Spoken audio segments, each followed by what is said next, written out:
Hello everyone, it's Mark Goodacre here. Welcome to the NT Pod, the podcast all about the New Testament and Christian origins. It's episode 30, and today we're looking at the Passion narrative in Mark's Gospel.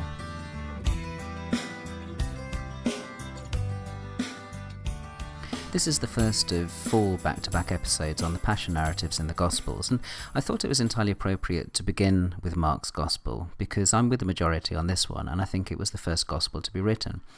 And in that, there's something that's worth reflecting on that we probably don't reflect on enough, which is that if Mark was in fact not only the first Gospel writer that we know of, perhaps he was the first Gospel writer that there wasn't anyone before Mark who attempted to do this, and maybe he is the first person to attempt to put a narrative about the events of Jesus' Passion into written form, and that presents something of a daunting challenge. I mean, think of it this way: if you're the first person to narrate the crucifixion, how do you go about narrating something that is so unbelievably horrific and at the same time make it something that you can celebrate and, what's more, say is part of God's will? Because that's what Mark's task in the Gospel seems to be.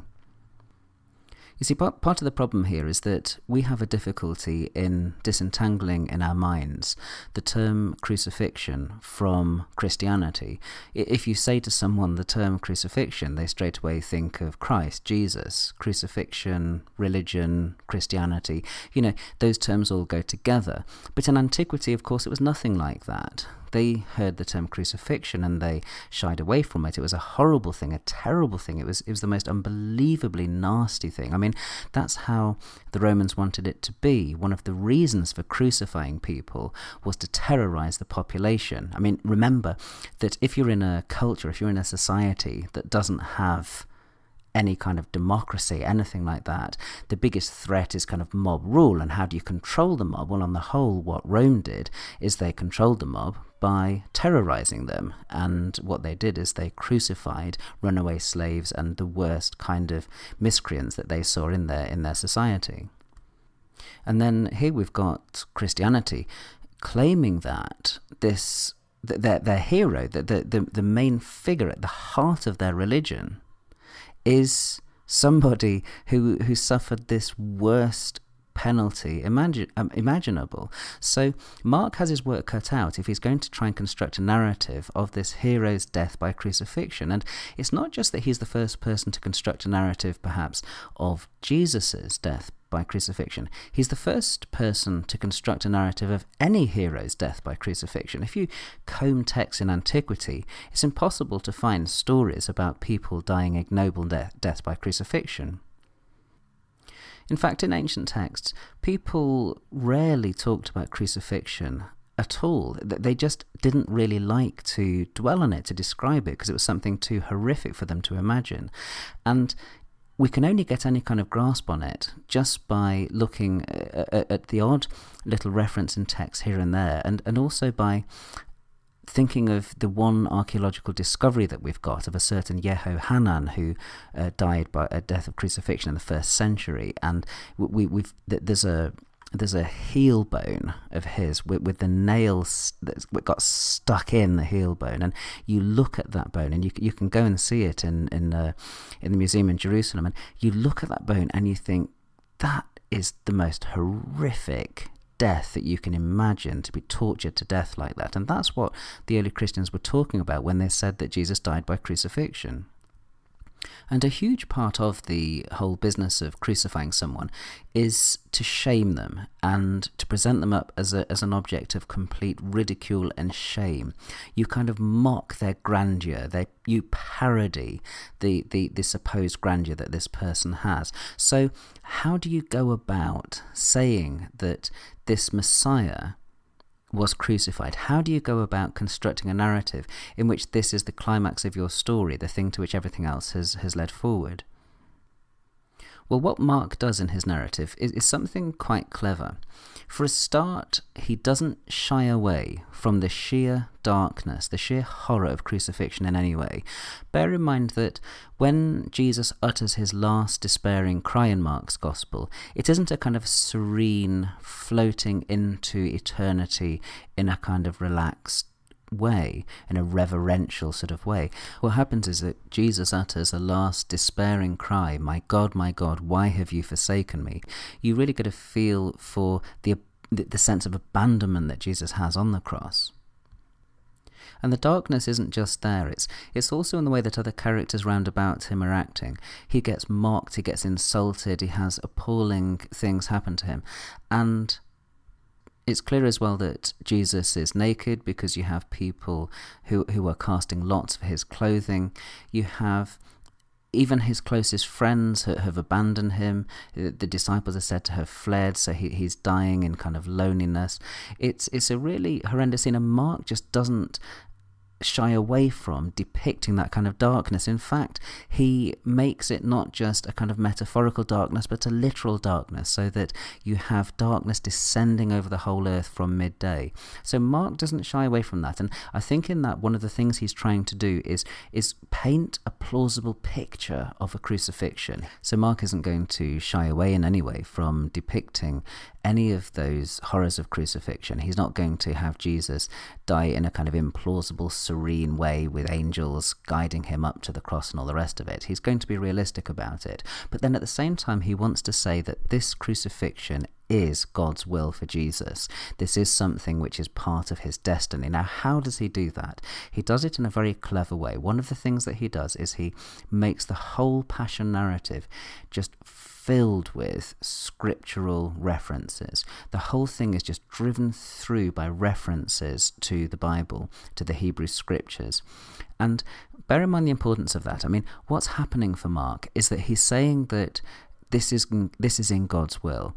There's no surer way for someone to say that something has happened in God's will than to say it was written in the scriptures. And that's what happens all the way through Mark's narrative. So much so that some scholars, like John Dominic Crossan, think that Mark actually made the whole thing up, or virtually the entire thing up, on the basis of those scriptural allusions. I don't find that personally very plausible. I think that what has happened in Mark's Passion narrative isn't that you've got a kind of prophecy historicised, that Mark or those before him have gone and raided the scriptures to try and use those as sources for Jesus' death. Rather, I think what's happened is Mark's taken the traditional material that he has and he's expressed it using the scriptural language to show that these events aren't just random things that happened. They're not horrible accidents, but rather they're things that were already foretold in the scriptures. And so Mark's narrative is full of little references to Psalm 22, Isaiah 53, this kind of thing.